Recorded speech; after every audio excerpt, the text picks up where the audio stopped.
Hello viewers, I am Kausalya. Today we are going to see another new topic, relation between zeros and coefficients of a polynomial in class 10 NCERT syllabus maths. So first let me explain what is meant by a zero and what is meant by coefficient.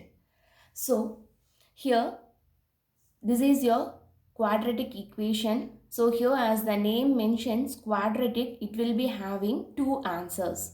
That is here the maximum power of this equation is 2, right? So we will be having two solutions for this quadratic equation. So when we solve a quadratic equation, the factors or the results which we are getting are known as zeros. For example, this is your quadratic equation and the maximum power of this equation is 2. So here we will be having two solutions and those two solutions are known as zeros. Right.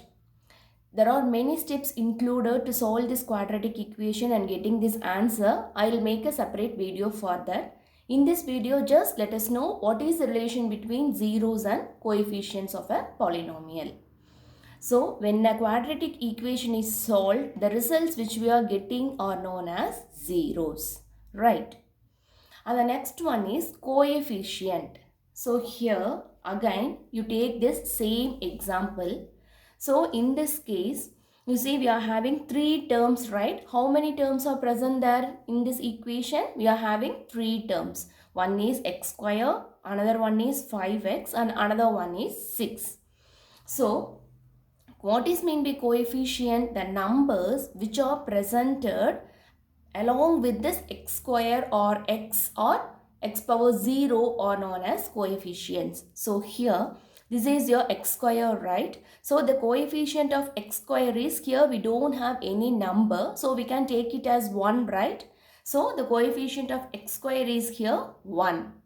And the next one, coefficient of x. Coefficient of x is 5. And here we don't have any x term, right? So here we can write it as an x power 0. That is x to the power 0. So x to the power, coefficient of x to the power 0 is, here it is 6, right? Here we have x square and here we have x power 1 and here we have x to the power 0.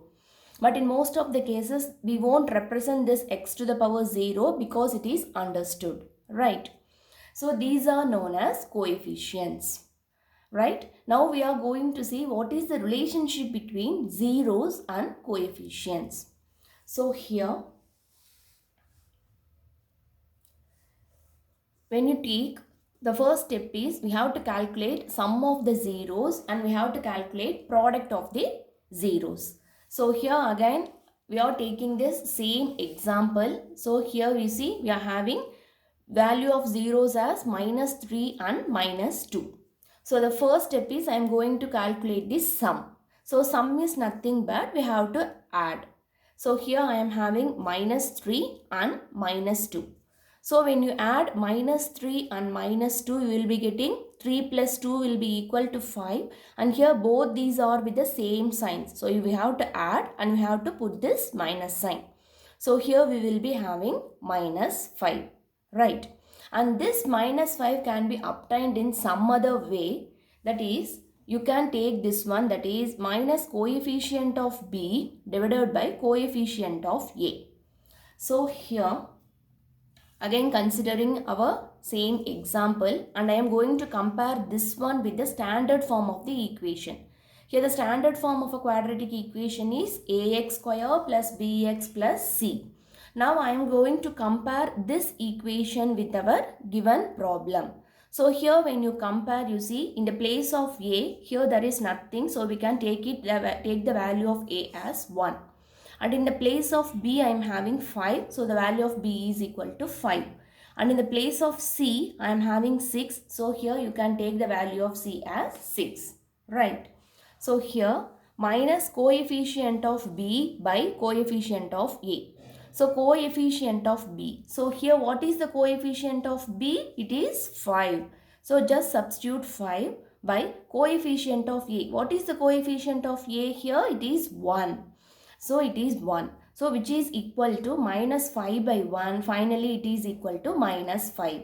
So here sum of its zeros can be directly obtained by substituting these values in this equation. So minus coefficient of b by coefficient of a. So here we are having zeros and here we are having coefficients. So this is the relationship between sum of the zeros to the respective coefficients. Right. And the next one is product of its zeros. So here again the value of zeros are minus 3 and minus 2. So when you take product, minus into minus will become plus and 3 into 2 will be equal to 6.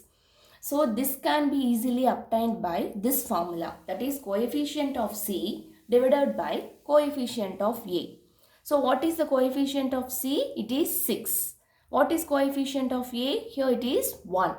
So 6 by 1 which is equal to 6. Again you see the product of the zeros is equal to this formula, that is product of its zeros is equal to 6, and again the same 6 is obtained by making use of this formula, coefficient of C by coefficient of A. Right. And the next one is we are going to consider a general equation, that is here consider again generally let ax square plus bx plus c be the quadratic equation. Okay, this is a general representation. So this is our quadratic equation and alpha and beta are the respective zeros. That is in the previous problem we are getting minus 3 and minus 2 as zeros, right? So here I am taking alpha as one zero and beta as another 0. So sum of the zeros will be, we have to add these two. So alpha plus beta, and this alpha plus beta will be equal to minus b by a. That is minus coefficient of x divided by coefficient of x square. I am writing it more simple in the form of minus b by a.